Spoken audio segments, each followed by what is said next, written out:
السلام علیکم احباب ذوالفقار، آج ہمارے ساتھ اگین انجینئر محمد علی مرزا صاحب موجود ہیں۔ ربیع الاول کا مہینہ ہے، ربیع الاول کے حوالے سے یہ اسپیشل پوڈ کاسٹ ہے۔ ہم ان سے 1 to 1 کاؤنٹر کوشچن کریں گے اور انجینئر صاحب اس کا جواب دیں گے۔ السلام علیکم سر۔ وعلیکم السلام ورحمۃ اللہ وبرکاتہ۔ ولا حول ولا قوۃ الا باللہ، اللہم صلی علی محمد وعلی آل محمد۔ جی شاہ جی، کھل ڈل کے بات کریں۔ آپ چونکہ بریلوی مکتب سے تعلق رکھتے ہیں اور ربیع الاول شریف کے حوالے سے ان کا ایک سینسٹیو ایریا ہے، تو میں چاہ رہا ہوں کہ آپ اس حوالے سے جو بھی پوچھنا چاہتے ہیں، ہمارا موقف لینا چاہتے ہیں، ضرور لیں۔ اچھا سر، بڑا اہم سوال ہے۔ قرآن حکیم میں اللہ تبارک تعالیٰ نے فرمایا کہ نزول قرآن کا جشن مناؤ۔ پھر کہا گیا ہے کہ کچھ حواریین تھے، انہوں نے کہا کہ ہمیں نعمت ہوان عطا فرماؤ اور ہم اس پہ عید منائیں گے۔ باقاعدہ عید کا لفظ ہے قرآن حکیم میں۔ تو آپ کیوں منکرین میلاد بنے ہوئے ہیں؟ آپ اگر ایک امت جو ہے وہ کھانے نازل ہونے پہ جو ہے عید منا رہی ہے، تو ہم نبی کے نزول پہ عید نہ منائیں؟ ضرور منائیں، لیکن اس طریقے پر منائیں جو اللہ کے محبوب صلی اللہ علیہ وآلہ وسلم نے تعلیم فرمایا۔ صحیح مسلم میں حدیث ہے، انٹرنیشنل نمبر کے مطابق 2750، آپ صلی اللہ علیہ وآلہ وسلم پیر کے دن کا روزہ رکھا کرتے تھے۔ آپ سے پوچھا گیا کہ آپ پیر کا روزہ کیوں رکھتے ہیں؟ تو آپ نے فرمایا فیہ ولدت وفیہ انزل علیہ، اس دن میں پیدا ہوا اور اسی دن مجھ پہ پہلی دفعہ وحی نازل ہوئی۔ تو نبی الاسلام نے جشن قرآن بھی منایا ہے، جشن میلاد بھی منایا ہے، ہر سال نہیں، ہر مہینے نہیں، ہر ہفتے منایا ہے پیر کا روزہ رکھ کے۔ تو یہ سنت طریقہ ہے، اس طریقے کے اوپر آپ منائیں۔ ہم کہتے ہیں آپ عید بھی لفظ بولنا چاہتے ہیں، ضرور آنری طور پر عید کا لفظ بولنا چاہتے ہیں، ضرور بولیں، لیکن اس عید کو ان عیدوں کے ساتھ مکس نہ کرے جو عید الاضحیٰ ہے یا عید الفطر ہے، اور یقیناً کوئی کرتا بھی نہیں ہے۔ وہ کہتے ہیں ہم آنری طور پہ اسے عید کہتے ہیں، جس طرح کہ جمعے کا دن بھی بخاری مسلم میں آیا کہ عید کا دن ہے، اور صحابہ کرام علیہم رضوان یوم عرفہ کو بھی عید کا دن سمجھتے تھے، یعنی خوشی کا دن، بار بار لوٹ کر آنے والا دن۔ تو اسی طریقے سے منڈے کا جو دن ہے یہ نبی صلی اللہ علیہ وآلہ وسلم کی پیدائش کا دن ہے، اس کی آپ خوشی منائیں اور اس طریقے پہ منائیں جو نبی الاسلام نے تعلیم فرمایا۔ اگر آپ یہ سمجھتے ہیں کہ ہم نے خوشی اس طریقے پہ منانی ہے جو آج سے 800 سال پہلے شروع ہوا، تو ہم آپ سے پوچھیں گے کہ ان سے پہلے کے جو 600 سال کے مسلمان تھے، کیا وہ بڑے عاشقان رسول تھے یا ایک مملوک سلطنت کا بادشاہ جو ایوبی ڈائنسٹی میں سے ایک بادشاہ وہ گزرا ہے ملک المظفر، اس نے یہ مروجہ جو میلاد والا معاملہ ہے یہ 7ویں صدی ہجری کے اندر شروع کیا، 630 ہجری میں یہ فوت ہوئے بمطابق 1233 عیسوی۔ آج چل رہا ہے 24 ستمبر 2023 بمطابق 7 ربیع الاول 1445 ہجری۔ تو یہ 800 سال پہلے یہ سارے کا سارا معاملہ شروع ہے۔ پھر اسے گود لیا اصل میں سلطنت عثمانیہ نے 1588 عیسوی کے اندر، آج سے آلموسٹ آپ سمجھ لیں 500 سال پہلے سلطنت عثمانیہ نے 12 ربیع الاول کی چھٹی ڈکلیئر کر دی تھی۔ اس کے بعد سے پھر یہ تھرو آؤٹ سارے کا سارا معاملہ چلتا رہا۔ اسی وجہ سے حرمین میں بھی میلاد کے جلسے جلوس ہوتے تھے، اور لوگ ہمیں کہتے ہیں کہ جی وہ وہابیوں کے آنے سے پہلے تو وہاں پہ میلاد کے جلوس بھی نکلتے تھے۔ بھائی ہم کہتے ہیں کہ جو میلاد کے جلوس نکالا کرتے تھے ان سے بھی پہلے جو 600 سال تک کسی نے تو یہ کام نہیں کیا۔ ان کی اگر آپ کو قدر نہیں ہے اور بعد والے لوگوں کی قدر ہے تو پھر آپ خود ہی فیصلہ کر لیں کہ آپ کن کے ساتھ کھڑے ہوئے، اور پھر بار بار یہ کہنا کہ سوائے ابلیس کے جہاں میں سبھی تو خوشیاں منا رہے ہیں۔ بھائی آپ مروجہ طریقے کو جو نبی الاسلام کی وفات کے 600 سال بعد شروع ہوا اس کو آپ ریلیٹ کر رہے ہیں اس اعتبار سے کہ جو اس طریقے پہ میلاد نہیں مناتا آپ اسے ابلیس کہتے ہیں، تو اس کا تو مطلب ہے کہ آپ نعوذ باللہ خلفائے راشدین کو، صحابہ کرام کو، اہل البیت کو ابلیس کہنا چاہ رہے ہیں، تو شرم کا مقام ہے۔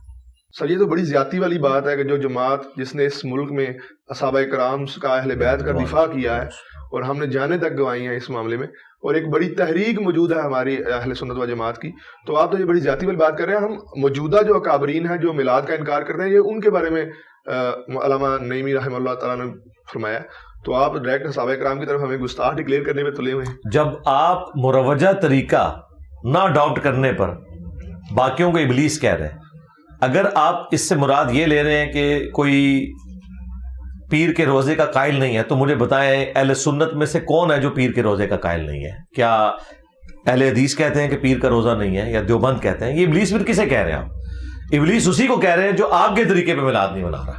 اور اگر یہ اعلانیہ کہہ دے کہ اس سے مراد اہل حدیث اور دیوبند نہیں ہے تو جھگڑا ختم ہو جائے گا. یہ انہی کو ابلیس کہہ رہے ہوتے ہیں. لیکن یہاں پہ دیکھیں نا آپ کے جو بھی میلاد کا لفظ ہے یا میلاد کا معاملہ ہے یہ ہمارے منانے کے بعد بھی آپ نے میلاد پہ ڈسکشن شروع کی ہے. اس سے پہلے میلاد پہ کوئی بات ہی نہیں کرتا تھا, نہ یہ حدیث بتائی جاتی جو آپ بتا رہے ہیں کہ حضور نے فرمایا کہ مجھ پہ وحی نازل ہوئی اسی دن میں پیدا ہوا.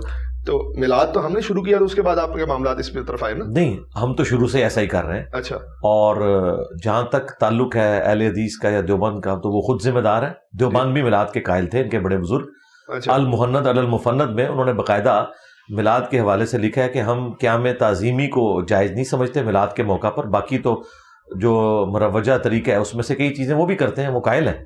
اور ہم تو یہ سمجھتے ہیں کہ اس بات پہ اجماع امت ہے کہ ربیع الاول کے مہینے میں جو بھی جمعے کے خطبے ہوں وہ نبی صلی اللہ علیہ وآلہ وسلم کے میلاد سے متعلق, آپ کی سیرت سے متعلق ہونے چاہیے. باقی یہ کہنا کہ جی ہماری وجہ سے یہ میلاد زندہ ہے, تو بھائی یہی بات تو شیعہ بھی کرتے ہیں. شیعہ کہتے ہیں اگر ہم نے واقعہ کربلا کو گود نہ لیا ہوتا تو اہل سنت نے کبھی بھی آل البیت کا ذکر نہیں کرنا تھا. تو اگر ان کے اس اعتراض کے اوپر بریلوی یہ ماننے کے لیے تیار ہیں کہ یہ شیعہ کا اعتراض بالکل ٹھیک ہے کہ چونکہ انہوں نے کربلا کو اتنا ہائی لائٹ کیا ہے محرم کے دنوں میں کہ مجبوراً انہیں بھی شان حسین بیان کرنی پڑی اور یزید کو کنڈیم کرنا پڑا, تو ٹھیک ہے ہم آپ کی بات مان لیں گے. لیکن ادھر یہ کیا کہیں گے, نہیں ہماری تو کتابیں بتا رہی تھی, ہم تو اہل بیت کے ماننے والے ہیں. تو بھائی ہماری بھی کتابیں بتا رہی تھی, ہم مسلم شریف کے ماننے والے ہیں. یہ کیسا ہو سکتا ہے کہ مسلم شریف میں کوئی حدیث ہے نبی علیہ السلام کی اور ہم اس کا انکار کر دیں؟ ہمارا اختلاف صرف مروجہ طریقے کے اوپر ہے, میلاد منانے کے اوپر نہیں ہے. ٹھیک ہو گیا. مسلم شریف کی آپ نے بات کی, بخاری شریف میں ایک حدیث موجود ہے کہ جو صوابہ تھی لونڈی ابو لہب کی, اسے اس نے آزاد کیا اور بتیجا سمجھ کے کیا. تو کہا جاتا ہے کہ اس حدیث میں ہے کہ اسے باقاعدہ طور پہ میٹھا شہد ملتا ہے دونوں انگلیوں سے.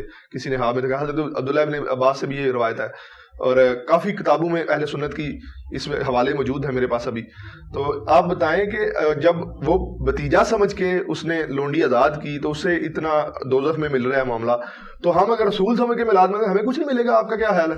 جی میرا خیال ہے یہ حدیث سب سے پہلے تو مولا علی کو سنانی چاہیے تھی اور اس کے بعد انہیں ریکویسٹ کرنی چاہیے تھی کہ آپ کوفے میں شفٹ ہوئے ہیں اور پہلے 3 خلفاء کے ساتھ رہے ہیں, آج حکومت آپ کے ہاتھ میں ہے, تو آپ عمار ابن یاسر کی ڈیوٹی لگائیں سبیل کے اوپر اور مولا حسن حسین کی ڈیوٹی لگائیں کوفے کی جامع مسجد میں کہ وہ محفل نعت کا اور محفل میلاد کا ارینج کریں, اور اسی طریقے سے سلمان فارسی کی ڈیوٹی لگائیں اس بات کے اوپر کہ وہ جھنڈوں کا کوئی بندوبست کریں.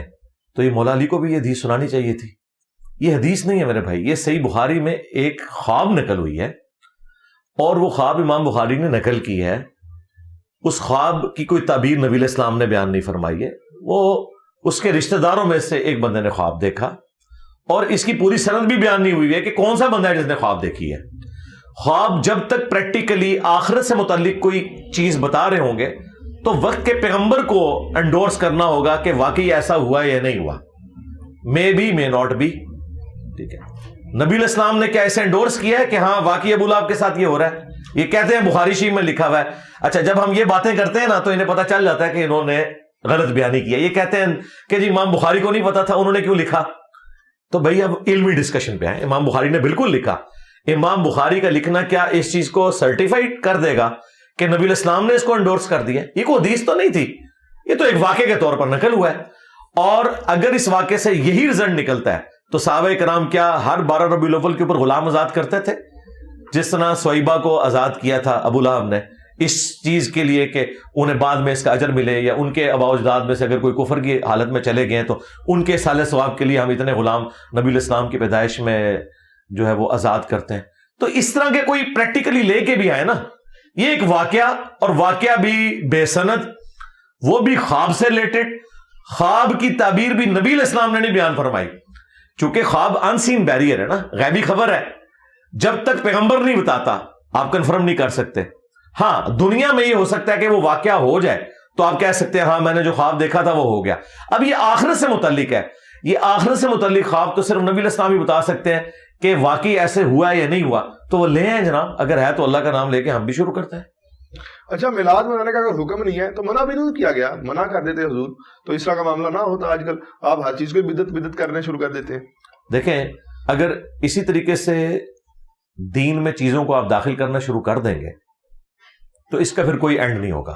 پھر ہم آپ سے یہ کہیں گے کہ عید کی نماز نبی صلی اللہ علیہ وآلہ وسلم نے منع کب فرمائی ہے کہ اس کے ساتھ اذان نہیں ہونی چاہیے؟ عید کی اذان تو نہ بریلوی دیتے ہیں، نہ دیوبندی، نہ اہل حدیث، ڈائریکٹ نماز پڑھتے ہیں. ہر جماعت والی جو نماز ہے، خواہ وہ جمعہ کی نماز ہو، 5 وقتہ نماز ہو، اس کے ساتھ اذان اور اقامت ہوتی ہے. نماز جنازہ کے ساتھ نہیں ہوتی. میں اس کی مثال اس لیے نہیں دے رہا کہ وہ کہیں گے جی اس میں رکوع اور سجدے نہیں ہیں، لہذا اس کی آپ مثال نہ دیں، وہ تو دعا کی ایک شکل ہے. چلے میں ادھر نہیں جاتا. عیدین کی جو نمازیں ہوتی ہیں ان کے لیے اذان کیوں نہیں دیتے؟ تو یہ کہیں گے کہ نبی علیہ السلام نے نہیں دی. نہ نہ نہ نہ، منع کہاں کی ہے؟ منع والی بات بتائیں. تو منع تو کہیں نہیں ہوئی، تو دیا کریں.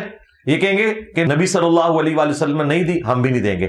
بس ہمارا بھی یہ عقیدہ ہے کہ دین کے معاملے میں جو نبی علیہ السلام نے تعلیم نہیں فرمایا وہ آپ نہیں کریں گے. من احدث فی امرنا ھذا فہو رد، جس نے ہمارے دین کے اندر کوئی ایسی چیز داخل کر دی جو ہم نے تعلیم نہیں فرمائی تو مردود ہے. ہاں دین کو سپورٹیو چیزیں ہوں وہ آپ داخل کر سکتے ہیں. وہ مسلم شریف میں حدیث ہے جس نے اسلام میں اچھا طریقہ جاری کیا، جتنے لوگ اس پہ عمل کریں گے اس کا ثواب ملے گا. مثلا یہ کیمرے میں ریکارڈنگ، پرنٹنگ پریس کے اوپر قرآن کو، بخاری مسلم کو پرنٹ کرنا، سافٹ ویئر بنانا، یہ سارے اچھے طریقے ہیں. لیکن بخاری میں جو حدیث ہے وہ وہی ہے، اس کو کسی نے نہیں بدلا. دین اپنی اصلی جگہ کے اوپر رہے تو پھر آپ اس معاملے کو لے کے چلیں. تو عیدین کی اذان منع کہیں نہیں ہے، چونکہ نبی علیہ السلام نے نہیں دی اس لیے نہیں دیتے. اب اس سے آگے بڑھ کے ہم آپ کو منع بھی بتا دیتے ہیں.